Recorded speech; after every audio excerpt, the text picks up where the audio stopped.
Coming up right now on SUTV News, see what students on campus aren't noticing. And what vote could be the deciding factor in you being in the classroom or locked out. It's all right now. Hello and thanks for joining us on SUTV News. I'm Lance Kopp. And I'm Emily Larson. Learning disabilities are overlooked by many people, especially in college. Kristen Pappas has the story. Students with learning disabilities are all over college campuses, and even though you cannot physically see them, it doesn't mean they don't exist. I was diagnosed with dyslexia in second grade, and it was that I couldn't read when I was in first grade and everyone else could. So they had me take a long test to figure out what was wrong with me, and they came up with dyslexia. Most people think dyslexia is getting a couple of numbers or letters mixed up. For Brady, though, it is much more difficult than that. For me, it's extreme. I have trouble reading with like common words. I use the example of like when you're reading and you have the word saw, you might say was because they're spelled the same in reverse. Brady said that simple things such as going out to eat take extra time for her because she cannot read off the menus. This is where her special pen comes into play. What the pen is, it's just a tech pen, and it has a little scanning thing on the end, and you put speaker or earphones into it, and you just, with a piece of paper that's typed out, you put the pen like half an inch in front of the word, and you just gently pull it over the word, and it will scan the word into the pen, and then it will read it out loud. Student note takers do the work when the pen can't. I just take my own set of notes, and then every week, at the end of the week, I go up to Horton Hall, and they copy the notes and give them to the students that need them for that class. Brady knows what daily struggles are all about, but with hard work, she has accomplished a lot. I've been on the dean's list every single semester, and I'm graduating in May. For SUTV News, I'm Kristen Pappas. To volunteer for student note-taking or for more information, visit Sherry Hilliard in Horton Hall. The Slate's Rights and Restrictions, a debate on gun control, was held last night in Memorial Auditorium. Topics such as how guns have become woven into our culture, how reporting on violent crimes is a double-edged sword, and the tougher background checks were discussed. The public was allowed to stand up and voice their own opinions at the end of the night. Over 200 people attended. The framework is set, so it's time to vote. Next week, faculty and coaches will vote to finalize their tentative agreement. 3 weeks ago, APSCUF and PASHI agreed to this contract, eliminating thoughts of a strike. This ratification vote will end the lengthy negotiations between both sides. Become the new contract until it's ratified by the full membership, and then it goes to the Board of Governors in Harrisburg, which is the governing body for PASHI, the State System of Higher Education, and then they sign it, and we have a new contract officially.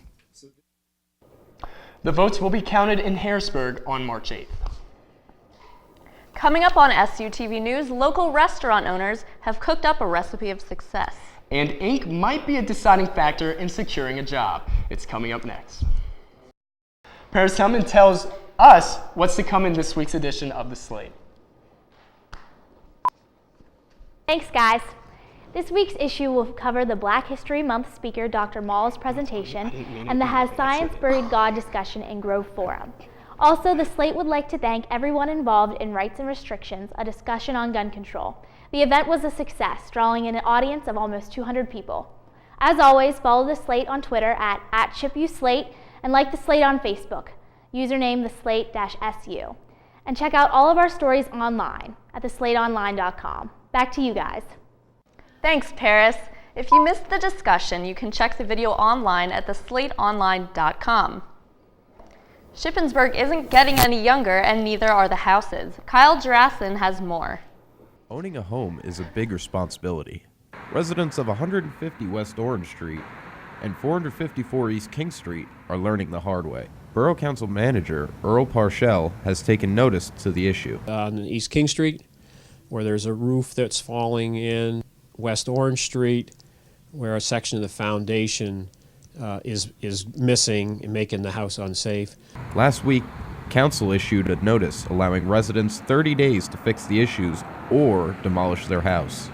Now it's my responsibility now to follow through with the action that was included in those resolutions. But fixing up a house can be an expensive investment. We just talked to the property owner yesterday about the Orange Street house. It's cheaper and less costly to take the house down. If the issues are not resolved within the 30 days, they might be able to file for an extension. Reporting for SUTV News, I'm Kyle Jurison. Just a reminder for homeowners, landlords, and tenants to be proactive in keeping their homes clean and safe. Breakfast is the most important meal of the day. Finding a quality breakfast is a different story. Zach Briscoe lets us know where you can find the best breakfast in town.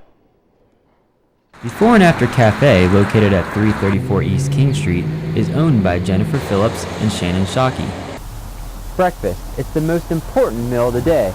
But if you want the best breakfast in Shippensburg, you come to the Before and After Cafe.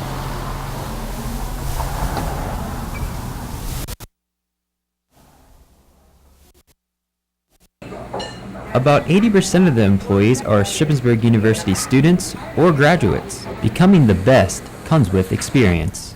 I believe it's for 12 years of experience, the quality of the food, the service, and word of mouth finally getting around town. Hard work, good food, and a love for your job goes a long way. We're extremely proud of being voted the best breakfast. We hope to maintain it and to keep building on that. So naturally, I had to try the breakfast for myself.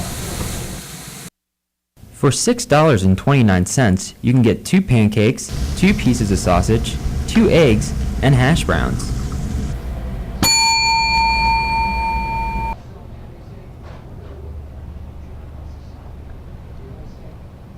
Now that is some good breakfast. For SUTV News, I'm Zach Briscoe.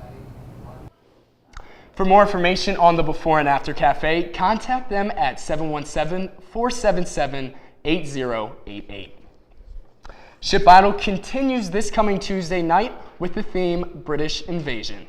There are now 6 contestants left in the competition, marking the halfway point for this season. Make sure you come out and support your favorite because the competition is getting tough. 1 ticket is free for all audience members at the door, and additional tickets are 25 cents each. Ship Idol is every Tuesday at 8 in the Cub NPR. College is a tool used to build the skills necessary for a professional career. Brendan Ruddy tells us what some students may be doing to damage their chances. Tattoos have become a mainstream form of self-expression, moving past the image of bikers, sailors, and gangsters. Yet the association remains. They just treat you a little differently. Like, they'll definitely make assumptions based on the fact that your face is tattooed. I mean, it's something that I've gotten used to. In some cases, visible tattoos can cost college graduates certain career opportunities. As a business owner, it's something that I do look at, and I have a policy that no tattoos can be visible in our policy manual. But the numbers continue to rise. 1 in 3 people between the ages of 18 and 25 admit to having at least 1 tattoo. Some may not be in the most professional places. Like when I first started into tattooing, like we wouldn't tattoo anyone's hands or neck, and now kids are walking around with hand tattoos and nothing else. It's pretty crazy.